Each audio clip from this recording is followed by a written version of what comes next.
I was like, what's with all the green? Mhm. Like, I don't know. That's how it ended. Oh, it was the chair, I swear. Right. I might have one of those in a minute.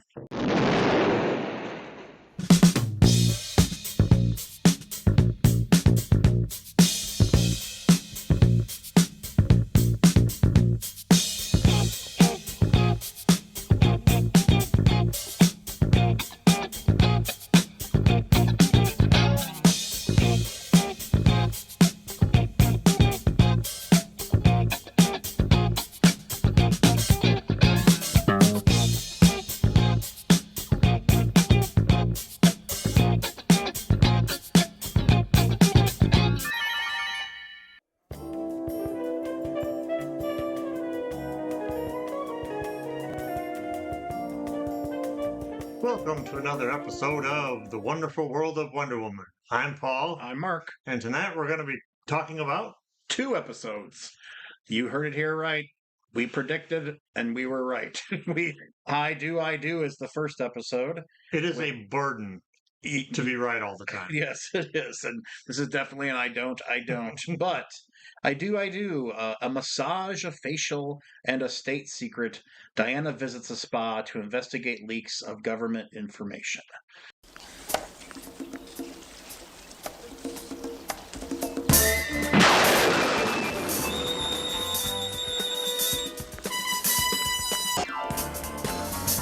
Wonder Woman. Wonder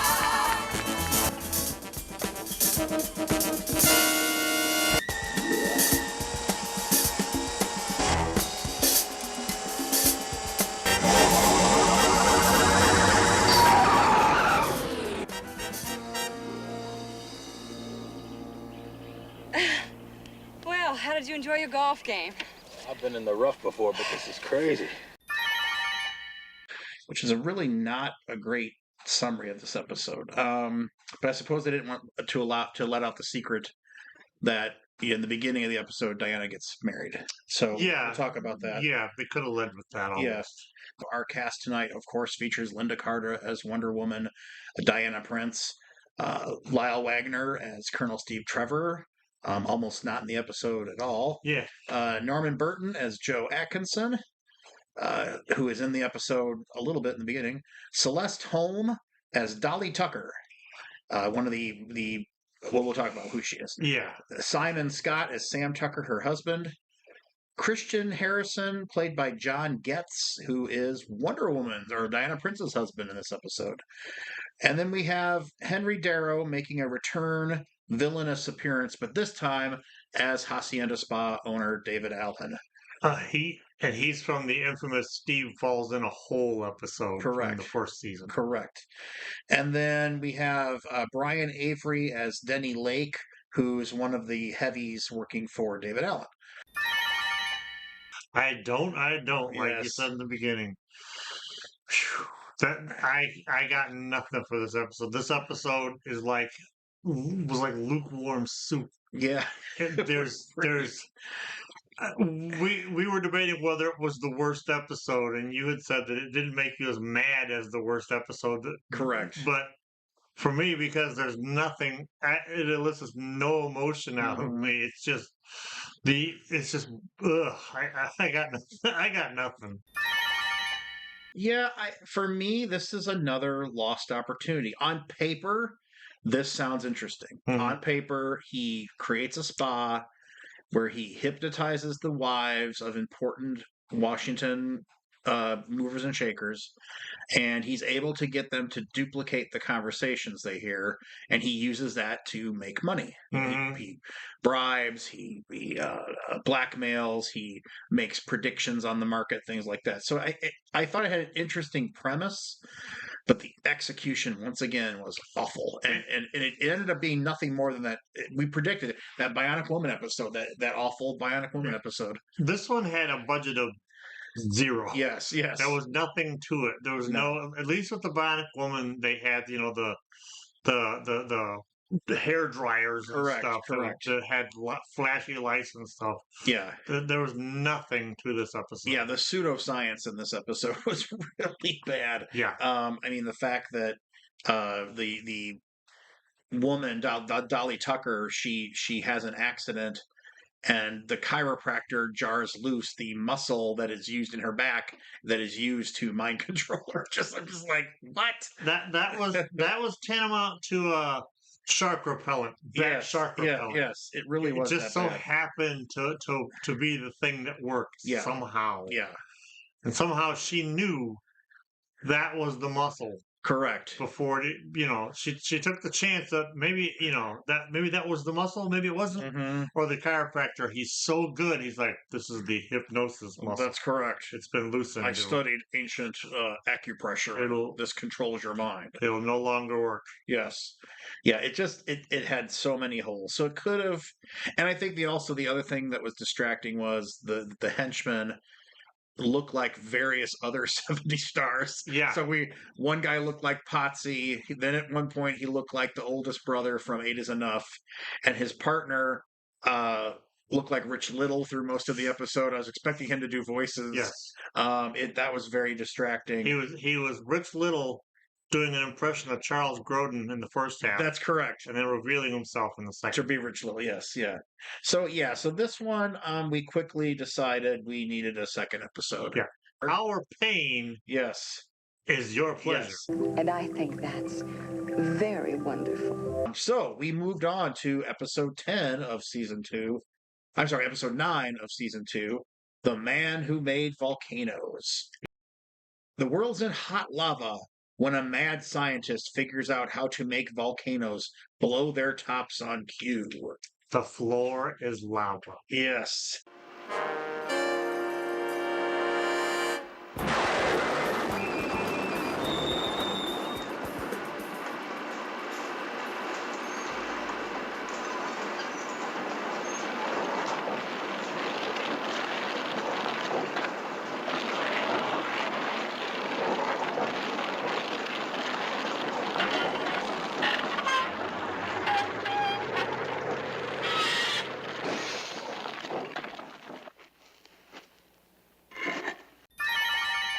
Our cast includes, of course, Linda Carter as Wonder Woman, Diana Prince, Lyle Wagner as promoted Colonel Steve Trevor Jr., who's now pretty much the head of IDAX or whatever it's called.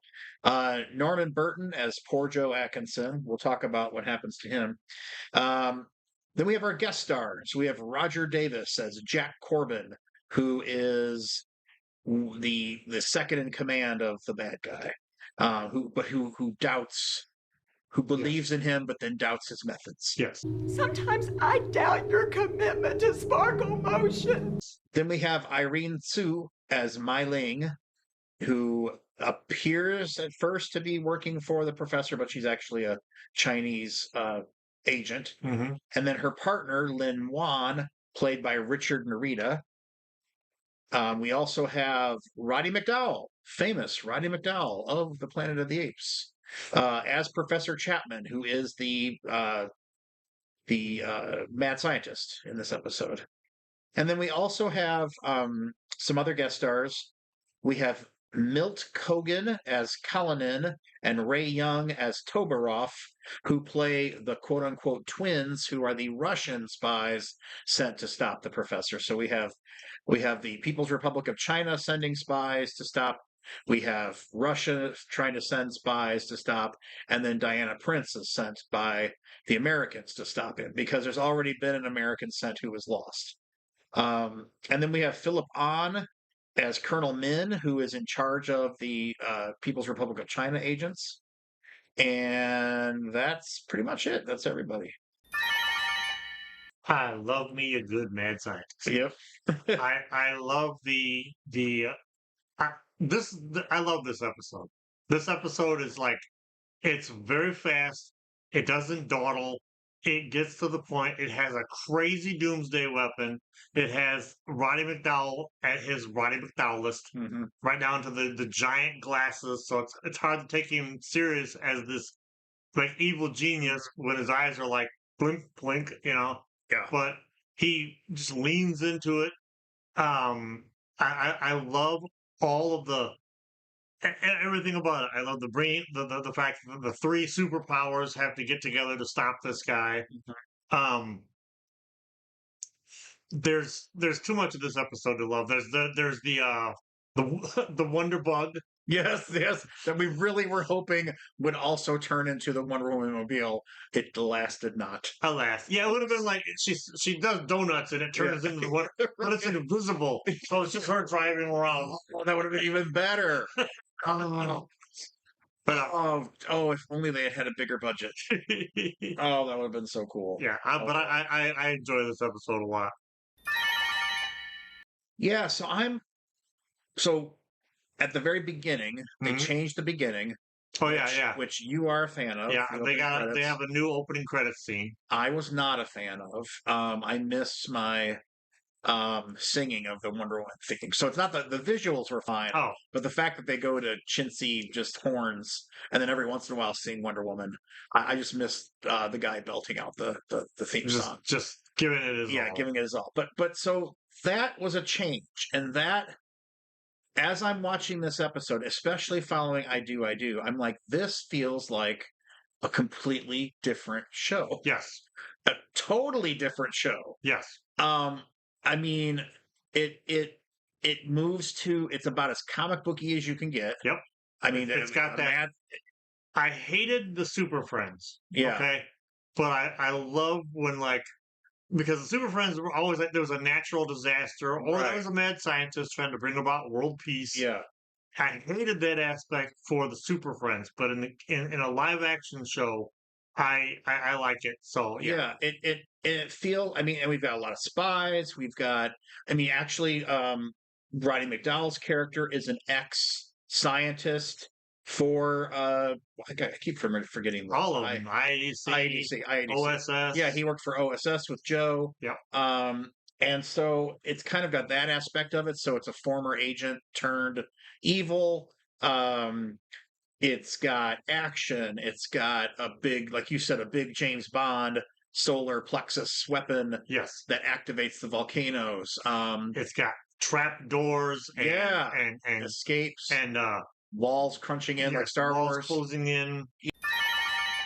After we watched it, when we were getting set up here, I looked up the episode. I actually typed into the good old Wikipedia and I said, why did this episode change everything? And Mhm. it's because it actually did become an all new show.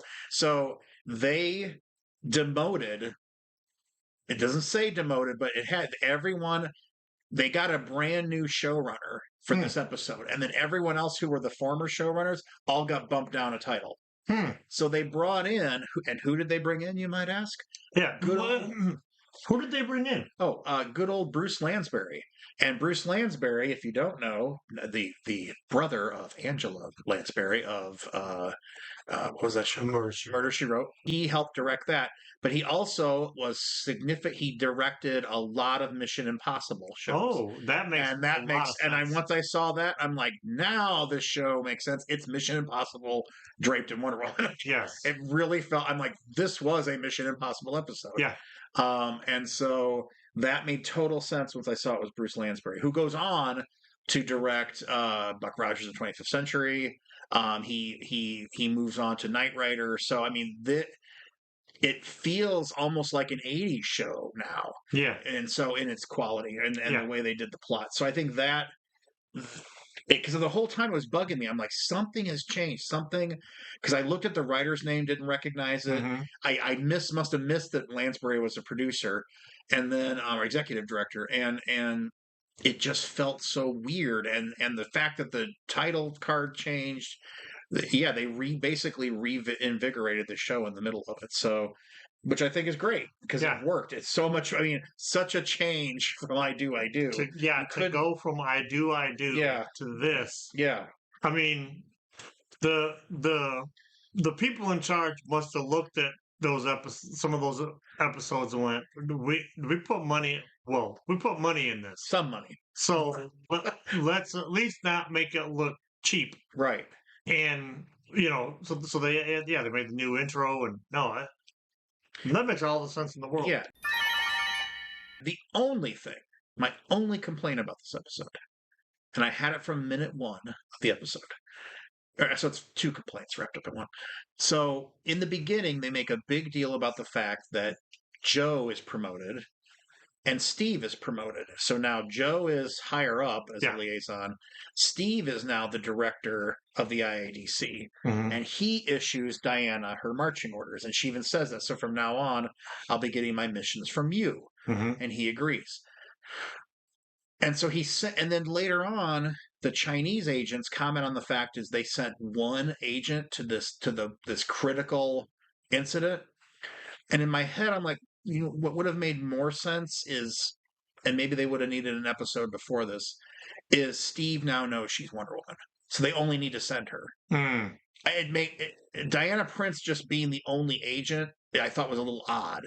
And she really goes from being basically a secretary to a secret agent. To a secret agent in this episode. Yeah. So, which is fine. I mean, but if he's like, oh, you're Wonder Woman, so let's amp up your duties. And so that would make more sense that she becomes the main agent, not Steve anymore. So he gets to bump up to a desk job and Joe bumps up. So the fact that they didn't do that, I thought was a little weird. And I just feel bad for Joe because now he doesn't even get to direct the missions or talk to the president. He's just kind of there. Promoted, but all we ever see him do is like practically bring Steven a cup of coffee. Yeah, hey, here's those things you wanted. And boss. Steve even talks to him like he's his boss. And so I thought that wasn't well executed. And so maybe they'll buff that out as they go. Yeah, but I think I kind of miss Steve being a part of it. He's been absent from a lot of these episodes. I'm telling you, he was on Carol Burnett. Yeah, he probably was.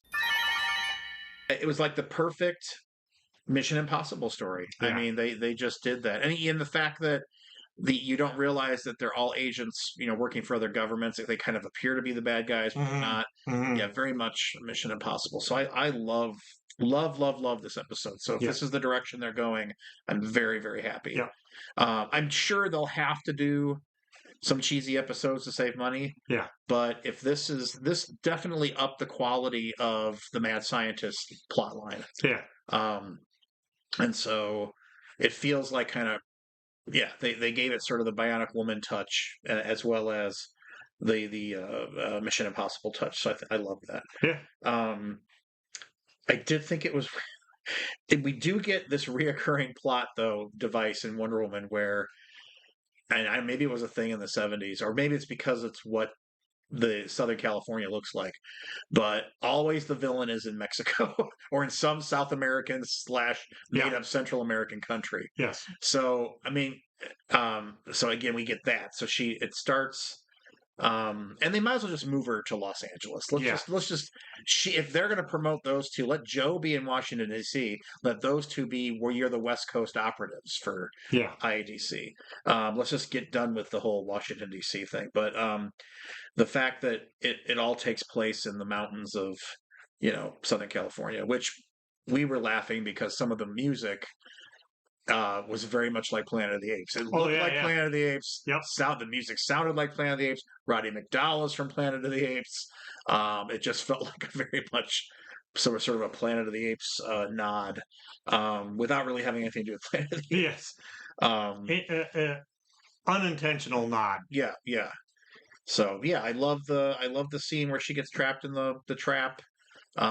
She does I thought kind of really, really thorough James Bond Mission Impossible inspection of the room. Yeah. She went over that room. Yeah. That was a long scene. Every time they cut back to her, she tore that hotel room apart that she was in, looking for bugs. Yeah. Well, looking for bugs. She was also looking for the map that the correct agent. That's why she chose that room. Yes. Yep. I'm looking for the map. Looking for So they really amped that up, and so I thought that was cool too. So she at least came off like a qualified, really good spy. Yeah, she had a little bit of training. Yeah, she's clearly had trainings. Talk about two ends of the spectrum in these two episodes. I mean, just fantastic. I'm glad we're moving in this direction, not Bionic Woman, which moved in the opposite direction. So Yeah, poor Jamie Summers. I know she didn't. You know, she's celebrating. Is it 60 years this year, Bionic Woman? I believe so. Yeah, I'm on her Facebook, and she's been all over the place celebrating. She's a tad too expensive to meet, though. We were thinking about meeting her, but Yeah. but I don't know, maybe someday. I say, yeah, give us a call, Jamie. Wait, we'll whisper. Yeah, and then she'll hear us. Yes, Jamie, you can hear us, Jamie. Come be on our show. Yes, Jamie. Come, Lindsay. Oh, Or we could get Linda Carter. If she wants to be on the show. Yeah, That'd be great. I would have no problem. No, me either. We could do a whole interview and everything. And I think that's very wonderful.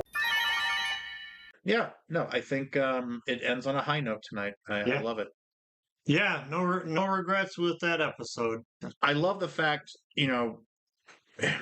so in the beginning, Roddy McDowell quickly guesses that how stupid are they that they sent an agent and used her real name. Mm-hmm. Which I was like, wow, he's pretty clever. But I didn't realize he was, he actually knew her. But I thought it was just they set him up. He really, I thought he acted. He had really good lines. His quality of acting raised the bar too. I mean, I know he's Roddy McDowell, but still, like as far as like mad scientist, he really raised the bar of the acting. He was Roddy McDowell at his Roddy McDowelliest. Yeah, yeah. On that high note, let's see where we go next. We go. Oh, yeah. See, here we go. Here we go. We're going with a two-parter, so we'll have to watch both. Episode 10 and episode 11, The Mind Stealers from Outer Space, parts 1 and 2. Aliens. Yes. So I think we're moving in a really good direction for the rest of season 2. Thank you, Bruce Lansbury. Bobby Peru, just like the country. All right, well, that's gonna do it for. Wait. Okay. 3, 2, 1. All right. Well, you know what? Since we're going to end on such a high note, let's keep this high note rolling and show us what you think and let us know down below. And while you're down there, do the YouTube things, hit the bell notification, hit the like, hit the subscribe. Let us know what you thought of this episode. Did you like the change in direction? Yeah. And production? Yeah. Was I Do your favorite episode and we're wrong? They couldn't even get Wonder Woman's wedding dress right. No. He looked like, I think I said Lucy from Francis Ford Coppola's Dracula. They couldn't even get. You got Linda Carter right there. Put her in a really great looking wedding dress. Come on, man. Come on, Don Feld. She really need a great big Shakespearean collar around her neck. All right. On that note, I'm Paul. I'm Mark. And this has been The Wonderful World of Wonder Woman.